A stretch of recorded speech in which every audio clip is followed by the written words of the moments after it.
നല്ല സ്പൈസിയും ടേസ്റ്റി ആയിട്ടുള്ളൊരു അടിപൊളി നാടൻ കോഴി നിറച്ചതിൻ്റെ റെസിപ്പിയാണ് ഇന്ന്. നമുക്കൊരു അരമണിക്കൂർ കൊണ്ട് തന്നെ വളരെ എളുപ്പത്തിൽ റെഡിയാക്കി എടുക്കാൻ പറ്റുന്ന ഒരു ഐറ്റം കൂടിയാണ് ഇത്. ഇതിലേക്ക് ഞാൻ 200 ഗ്രാം വെല്ലുള്ളി, 200 ഗ്രാം ചെറിയ ഉള്ളി, കുറച്ച് പച്ചമുളകും, 2 തക്കാളിയാണ് എടുത്തത്. ഇതിലേക്ക് നമ്മൾ ഉള്ളിൻ്റെ അളവ് കൂടാതെ ശ്രദ്ധിക്കണേ. ഉള്ളിൻ്റെ അളവ് കൂടുമ്പോൾ നമ്മളെ ഗ്രേവിൻ്റെ ടേസ്റ്റിനെ ബാധിക്കും. പിന്നെ ഇതിലേക്ക് എത്ര അളവിൽ ചെറിയ 2 കഷ്ണം ഇഞ്ചി, 1 കൂട് വെളുത്തുള്ളി. ഇനി നമുക്ക് ആദ്യം തന്നെ ഒരു പ്ലേറ്റിലേക്ക് 1 ടേബിൾ സ്പൂൺ ഉപ്പ്, 1 ടേബിൾ സ്പൂൺ മഞ്ഞളും കൂടെ ചേർത്തിട്ട് നമുക്ക് ചിക്കൻ ഒന്ന് പുരട്ടിയെടുക്കാം. നന്നായിട്ട് കഴുകി വൃത്തിയാക്കിയിട്ട് ചിക്കൻ്റെ മുകളിലേക്ക് നമുക്കിതൊന്ന് മിക്സ് ചെയ്തതിന് ശേഷം നന്നായിട്ടൊന്ന് പുരട്ടി കൊടുക്കണം. ആദ്യം തന്നെ നമുക്ക് കഴുത്തൊക്കെ ഒന്ന് സെറ്റ് ചെയ്ത് വെക്കാം. നമുക്കിതൊന്ന് നന്നായിട്ട് പുരട്ടി കൊടുക്കാം. നമ്മളിങ്ങനെ ഗാർണിഷ് ചെയ്ത ചിക്കന് ഒരുപാട് സമയം നമുക്ക് റെസ്റ്റ് ചെയ്യാനൊന്നും വെക്കണ്ടേ. നമുക്കതപ്പോൾ തന്നെ നമുക്ക് റെഡിയാക്കി എടുക്കാം. നമ്മൾ ഗ്രേവിയിലൊക്കെ ഇട്ട് ചെയ്യുമ്പോൾ നന്നായിട്ട് എരിവൊക്കെ പിടിച്ചിട്ട് നല്ല ടേസ്റ്റ് ആയിട്ട് കിട്ടുക. ഒരുപാട് സമയം ഗാർണിഷ് ചെയ്ത് വെക്കേണ്ട ആവശ്യം വരുന്നില്ല ഇതിന്.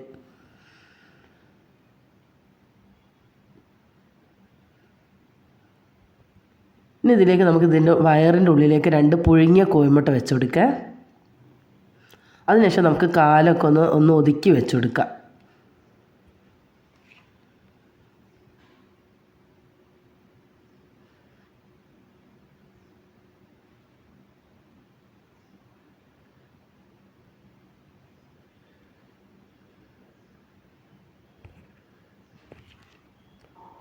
ഇനി ഒരു കുക്കർ എടുത്തിട്ട് നമുക്ക് അതിലേക്ക് ഒരു 2 ടേബിൾ സ്പൂൺ ഓയിൽ ഒഴിച്ച് കൊടുക്കാം. ഇതിലേക്ക് നമ്മൾ ചിക്കൻ ഒന്ന് ഇറക്കി വെച്ച് കൊടുക്കുകയാണ്. ഇതിലേക്ക് നമ്മൾ വെള്ളം ഒഴിച്ച് കൊടുക്കണം. നമ്മൾ ചിക്കൻ നൂറി വരുന്ന വെള്ളത്തിൽ തന്നെ ഇതൊന്ന് വെന്ത് വരിക. എക്സ്ട്രാ വെള്ളം ഒഴിച്ച് കൊടുക്കേണ്ട ആവശ്യമില്ല. നമുക്ക് 2 വിസിലാണ് ഞാനിത് എടുക്കുന്നത്. 1 കിലോ തൂക്കമുള്ള ചിക്കനാണിത്. ഇനി നമുക്കൊരു മിക്സിൻ്റെ ജാറിലേക്ക് 2 ടേബിൾ സ്പൂൺ കുരുമുളകും, 1 ടേബിൾ സ്പൂണ് വലിയ ജീരകം, പെരുംജീരകവും ചേർത്തിട്ട് ഒന്ന് പൊടിച്ചെടുക്കാം. ഇത് നന്നായിട്ട് പൊടിച്ചെടുത്തിട്ടുണ്ട്. ഇനി നമുക്കിതിലേക്ക് ഇഞ്ചിയും വെളുത്തുള്ളിയും കൂടെ ചേർത്തിട്ട് ഒന്നും കൂടെ പൊടിച്ചെടുക്കാം. ഇനി നമുക്കൊരു പാൻ അടുപ്പിൽ വെച്ചിട്ട് അതിലേക്ക് ഒരു 3 ടേബിൾ സ്പൂൺ ഓയിൽ ഒഴിച്ച് കൊടുത്തിട്ടുണ്ട്. നമ്മൾ നോൺ സ്റ്റിക്കിൻ്റെ പാനാണ് ഒന്നും കൂടെ നന്നാവുക, നമുക്ക് ഇളക്കിയൊക്കെ എടുക്കാനുള്ളൊരു സൗകര്യത്തിന്. ഇതിലേക്ക് ആദ്യം തന്നെ പച്ചമുളകും കറിവേപ്പിലയും ചേർത്തിട്ട് ഒന്ന് വഴറ്റിയെടുക്കാം. ഇനി ഇതിലേക്ക് നമ്മൾ ചെറുതായിട്ട് അരിഞ്ഞ വെല്ലുള്ളിയും ചെറിയുള്ളിയും കൂടെ ചേർത്ത് കൊടുക്കുന്നുണ്ട്. ഉള്ളി നൈസായിട്ടും ചെറുതായിട്ട് അരിയാണെങ്കിൽ നമുക്ക് പെട്ടെന്ന് വഴന്ന് കിട്ടുക. ഇത് അത്യാവശ്യം നന്നായിട്ട് വഴന്ന് വരണം. നമ്മൾ ഒരു മീഡിയം ഫ്ലെയിമിൽ ഇട്ടിട്ടാണ് ഇത് വഴറ്റിയെടുക്കേണ്ടത്. അടിയൊന്നും കരിഞ്ഞു പോവാതെ നന്നായിട്ടൊന്ന് വഴറ്റിയെടുക്കണം. നന്നായിട്ടൊന്ന് വഴന്നത് നമ്മളെ ക്വാണ്ടിറ്റി ഒക്കെ കുറഞ്ഞ് വന്നിട്ടുണ്ട്. ഇനി ഇതിലേക്ക് നമുക്ക് തക്കാളിയാണ് ചേർത്ത് കൊടുക്കേണ്ടത്. നമ്മൾ അരിഞ്ഞു വെച്ച തക്കാളി ഇതിലേക്ക് ചേർത്ത് കൊടുക്കാം.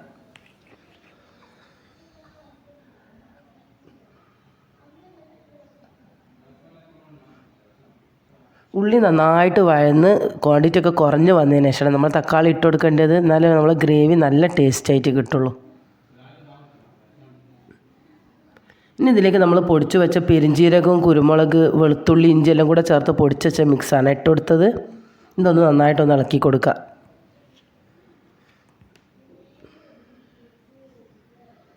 ഇതിലേക്ക് ഒരു 1/4 ടീസ്പൂൺ ഗരം മസാലപ്പൊടി, 1/2 ടീസ്പൂണ് മഞ്ഞൾപ്പൊടി, 1 ടേബിൾ സ്പൂണ് സാദാ മല്ലിപ്പൊടിയാണ്.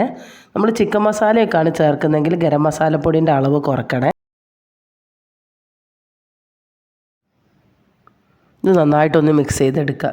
ഇനി നമുക്ക് ചിക്കൻ ഒന്ന് വെന്തോന്ന് നോക്കാം. 2 വിസിലാണ് ഞാൻ എടുത്തത്. നന്നായിട്ട് വെന്തതിന് ശേഷം ഓരോരുത്തരുടെ കുക്കറിൻ്റെ കപ്പാസിറ്റിക്ക് അനുസരിച്ചിട്ട് വിസിലൊക്കെ മാറ്റം വരിക. ഇത് ഞാൻ 2 വിസിലാണ് എടുത്തത്. അത്യാവശ്യം നന്നായിട്ട് വെന്ത് വന്നിട്ടുണ്ട്. ഇനി നമുക്കിതൊന്ന് പാത്രത്തിലേക്ക് മാറ്റി കൊടുക്കാം.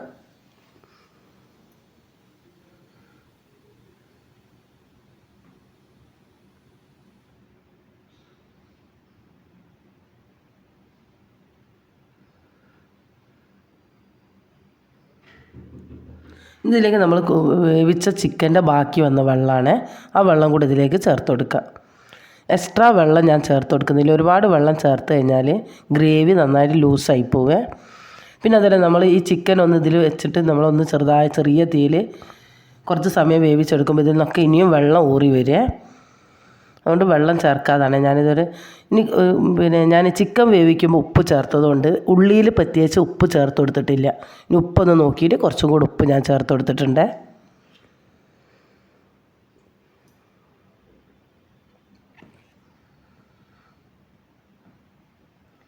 നമുക്ക് അടച്ചു വെച്ചിട്ട് സിമ്മിൽ ഒരു 5 മിനിറ്റ് ഇങ്ങനെ വേവിച്ചെടുക്കാം. നമുക്ക് അങ്ങനെ ഒരു 10-15 മിനിറ്റ് ഇങ്ങനെ സിമ്മിലിട്ടിട്ടൊന്ന് മറിച്ചിട്ടിട്ടും തിരിച്ചിട്ടിട്ടും ഒന്ന് വേവിച്ചെടുക്കണേ. എന്നാലേ നമുക്ക് ഇതിൻ്റെ എരിവൊക്കെ നല്ലോണം ചിക്കൻ്റെ ഉള്ളിലേക്ക് കയറിയിട്ട് ടേസ്റ്റി ആവുള്ളേ. ഇതിൽ കുറച്ച് നമുക്ക് മല്ലിയിലയും കൂടെ ചേർത്തിട്ട് ഇതൊന്ന് നന്നായിട്ടൊന്ന് ഇളക്കി കൊടുക്കാം.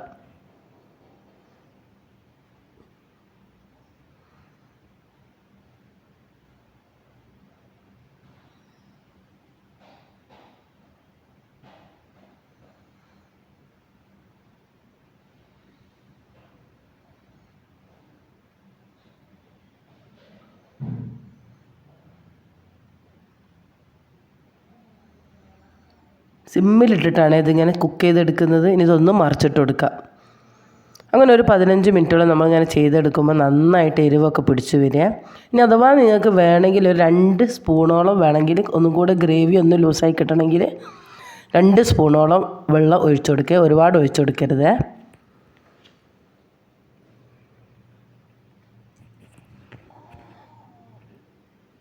ഇത് നന്നായിട്ട് കുറേശ്ശെ വെള്ളം ഊറി വരുന്നുണ്ട്. ഞാനിതിൽ പ്രത്യേകിച്ച് വെള്ളമൊന്നും ഒഴിച്ചിട്ടില്ല. നമ്മൾ ഗ്രേവി ഒന്ന് ലൂസായി വന്നിട്ടുണ്ട്. ഇനി അഥവാ ലേശം കൂടെ ഒന്ന് ലൂസാവണമെങ്കിൽ നിങ്ങൾ 2 സ്പൂണ് വെള്ളം ഒഴിച്ചെടുത്തോളൂ. ഇങ്ങനെ തിരിച്ചും മറിച്ചു വിട്ടിട്ട് നമുക്കൊരു 10-15 മിനിറ്റ് ഇങ്ങനെ വേവിച്ചെടുക്കാൻ ഒരു അടിപൊളി നല്ല ടേസ്റ്റി ആയിട്ടുള്ളൊരു കോഴി നിറച്ചതാണിത്. നല്ല ടേസ്റ്റിയാണിത്. എന്തായാലും ഒന്ന് ട്രൈ ചെയ്ത് നോക്കണേ. വളരെ എളുപ്പത്തിൽ അങ്ങനെ ഒരുപാട് സമയമൊന്നും മെനക്കെടാതെ തന്നെ വളരെ എളുപ്പത്തിൽ റെഡിയാക്കി എടുക്കാൻ പറ്റിയ വീഡിയോ ഇഷ്ടപ്പെടുകയാണെങ്കിൽ ഒന്ന് ലൈക്ക് ചെയ്ത് സബ്സ്ക്രൈബ് ചെയ്ത് സപ്പോർട്ട് ചെയ്യണേ.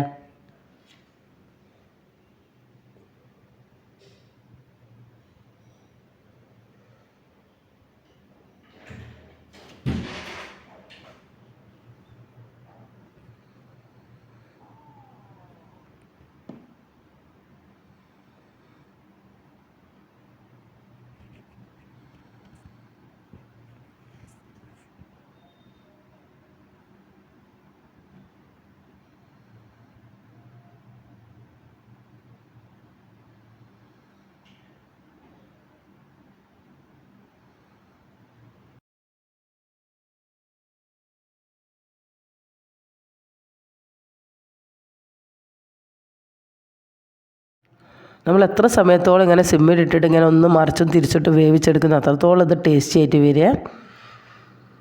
നല്ല ഗ്രേവിയൊക്കെ നല്ല തിക്കായിട്ടുള്ളൊരു അടിപൊളി ചിക്കൻ നിറച്ചത് റെഡി ആയിട്ടുണ്ട്.